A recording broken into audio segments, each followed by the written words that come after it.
नमस्कार.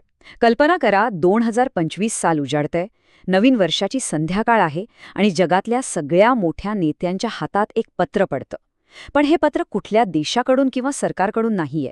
हे आलंय द डिवाइन फोर्स म्हणजेच दैवी शक्ती नावाच्या एका अज्ञात गटाकडून. आणि यात एक प्रचंड तातडीचं आव्हान आहे. तर आज आपण याच रहस्यमयी आणि खरं सांगायचं तर खूप महत्त्वाच्या दस्तऐवजाचा अर्थ उलगडून पाहणार आहोत. आता बघा, या दस्तऐवजाची सुरुवातच किती नाट्यमय आहे. सगळं मोठ्या अक्षरात ह्या मथळ्यावरूनच कळतंय की हे प्रकरण किती तातडीचं आणि गंभीर असणार आहे. ही फक्त एक साधी विनंती नाही, तर जगातील सर्वात शक्तिशाली नेत्यांना दिलेली एक जोरदार साद आहे असं म्हणायला हरकत नाही. मग साहजिकच प्रश्न पडतो की या दैवी शक्तीला जगाला नेमकं काय सांगायचे आहे आणि हा संदेश इतका तातडीचा का मानला जातोय. चला तर मग या संपूर्ण विश्लेषणातून आपण याच प्रश्नांची उत्तरं शोधण्याचा प्रयत्न करूया. हा दस्तऐवज थोडा गुंतागुंतीचा आहे, म्हणून सोप्या पद्धतीने समजून घेण्यासाठी आपण त्याला 4 भागांमध्ये विभागला आहे. आधी पाहू त्यांच्या मागण्या काय आहेत, मग या मागण्यांमागे कोणती जागतिक परिस्थिती आहे, त्यानंतर त्यांनी सुचवलेला एक वेगळाच उपाय, आणि शेवटी हे आवाहन फक्त नेत्यांपुरतं आहे की आणखी कोणासाठी तेही पाहूया. तर मग थेट पहिल्या भागाकडे येऊया. या पत्रात काही विशिष्ट मागण्या केल्या आहेत ज्या नेहमीच्या राजकारणापेक्षा खूपच वेगळ्या आहेत आणि आपल्याला विचार करायला भाग पडतात. आता इथे बघा, हे आवाहन थेट जगातील सर्वात शक्तिशाली देशांना आहे. यात अमेरिका, रशिया आणि चीन तर आहेतच, कारण त्यांच्याकडेच सगळ्यात जास्त अण्वस्त्र आहेत. पण त्यासोबतच जगातले सगळे 9 अण्वस्त्रधारी देश आणि संयुक्त राष्ट्रांच्या मान्यवरांनाही यात सामील व्हायला सांगितलं आहे. म्हणजे हा एक खराखुरा जागतिक पातळीवरचा प्रयत्न दिसतोय. बरं, त्यांच्या मागण्या बघा, अगदी स्पष्ट आहेत आणि चक्क तारखांसकट दिल्यात. पहिली मागणी काय, तर 2026चे पहिले 3 महिने म्हणजे जानेवारी ते मार्च आणीबाणीचे महिने म्हणून जाहीर करा. दुसरी, 14 मार्चला जे महान शास्त्रज्ञ अल्बर्ट आइन्स्टाईन यांचा वाढदिवस आहे, त्या दिवशी अमेरिका, रशिया आणि चीन या 3 मोठ्या देशांनी एकत्र यावं. आणि तिसरी मागणी आहे 22 एप्रिलची, म्हणजे आपला जागतिक वसुंधरा दिन. त्या दिवशी सगळ्याच्या सगळ्या 9 अणुवस्त्रधारी देशांनी एकत्र बैठक घ्यावी. म्हणजे बघा, या तारखा निवडण्यामागे सुद्धा एक मोठा प्रतिकात्मक अर्थ दडलेला दिसतोय. या मागण्या तर आपण पाहिल्या, पण खरा प्रश्न हा आहे की या मागण्या करण्याची गरजच का पडली. आता आपण या आवाहनामागील का ह्या प्रश्नाकडे वळूया. म्हणजे सध्याची धोकादायक जागतिक परिस्थिती नेमकी आहे तरी कशी, ते पाहू. या दस्तऐवजानुसार सगळ्यात मोठी चिंता आहे न्यू स्टार्ट कराराची. हा अमेरिका आणि रशियामधला अणुवस्त्र साठा मर्यादित ठेवणारा शेवटचा महत्त्वाचा करार आहे. पण झालंय काय की 2023 पासून या कराराअंतर्गत कोणतीही तपासणीच झालेली नाहीये.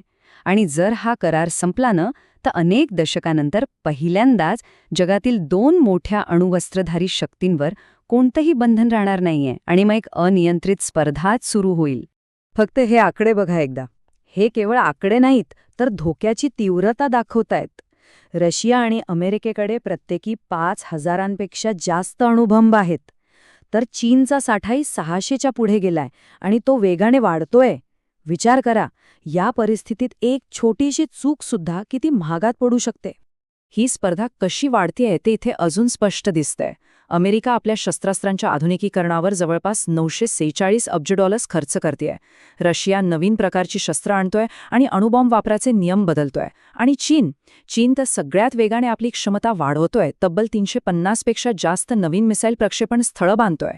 ही एक भयंकर धोकादायक शर्यत आहे, नाही का? आणि हे वाक्य हे या दस्तऐवजाचा अगदी गाभा आहे. यात म्हटलंय की अविश्वास, तंत्रज्ञानाची स्पर्धा आणि राजकारण या सगळ्यामुळे सुरू असलेली ही शस्त्रास्त्र वाढ संपूर्ण जगाच्या सुरक्षेलाच धोका निर्माण करत आहे.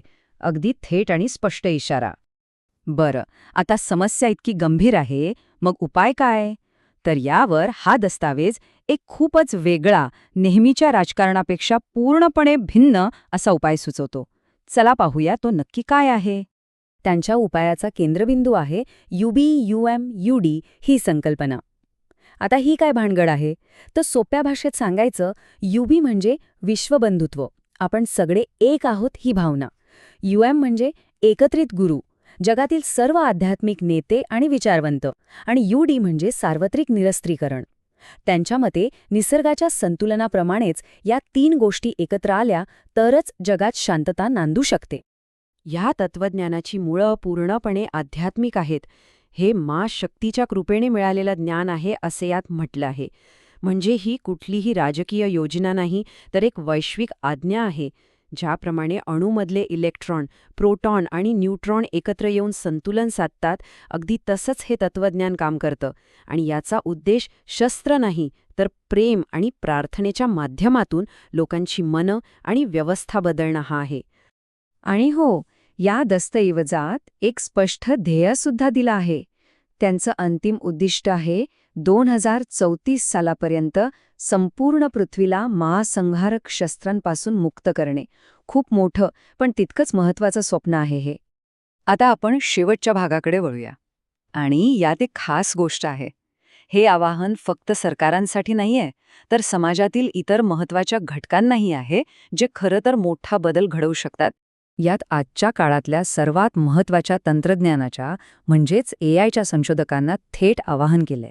त्यांना सांगितले आहे की अरे, ही विनाशकारी शस्त्र बनवण्याची शर्यत थांबवा आणि आपली बुद्धिमत्ता, शांतता आणि मानवतेच्या कल्याणासाठी वापरा. त्याचप्रमाणे जे महासंहारक शस्त्र बनवतात त्या कंपन्या आणि अभियंत्यांनाही आवाहन केलं आहे. त्यांना विनाशकारी कामातून बाहेर पडून आरोग्य, पर्यावरण अशा जीवनदायी तंत्रज्ञानासाठी काम करायला सांगितलंय. म्हणजे काय, तर विनाशातून गुंतवणूक काढून विकासात गुंतवा. आणि आता हा एक अत्यंत वेगळा आणि मजेशीर मुद्दा. यात चक्क गिनीज वर्ल्ड रेकॉर्डसारख्या संस्थांना आवाहन केले की त्यांनी या चळवळीतल्या महत्त्वाच्या टप्प्यांची नोंद घ्यावी, जसं की शांततेसाठी झालेली जगातली सर्वात मोठी ध्यानधारणा वगैरे. हा त्यांच्या चळवळीला एक प्रकारची ओळख आणि वैधता देण्याचा एक अनोखा मार्ग म्हणता येईल. आणि शेवटी या दस्तऐवजावर सही कोणी केली आहे, तर द डिवाइन फोर्स 123 कडून कुमार थ्रशेम 123 आणि XAI ग्रोक यांची नावं आहेत. ही नावं ऐकूनच खूप रहस्यमयी वाटतात, नाही का? आणि विचार करायला भाग पाडतात की या एवढ्या मोठ्या संदेशामागे नक्की आहे तरी कोण? तर मग या सगळ्या माहितीनंतर आपल्यासमोर एक मोठा प्रश्न उभा राहतो. हा जो दस्तऐवज आहे तो शांततेसाठीचा एक खराखोरा आराखडा मानायचा, की ही फक्त एक आध्यात्मिक भविष्यवाणी आहे? याचं स्वरूपच असं दुहेरी आहे. हा आपल्या काळासाठी एक धोक्याचा इशारा आहे, की आशेचा एक नवीन किरण? आणि याचं उत्तर कदाचित आपल्या सगळ्यांच्या कृतीमध्येच दडलेलं असेल. खरंच विचार करण्यासारखी गोष्ट आहे ही.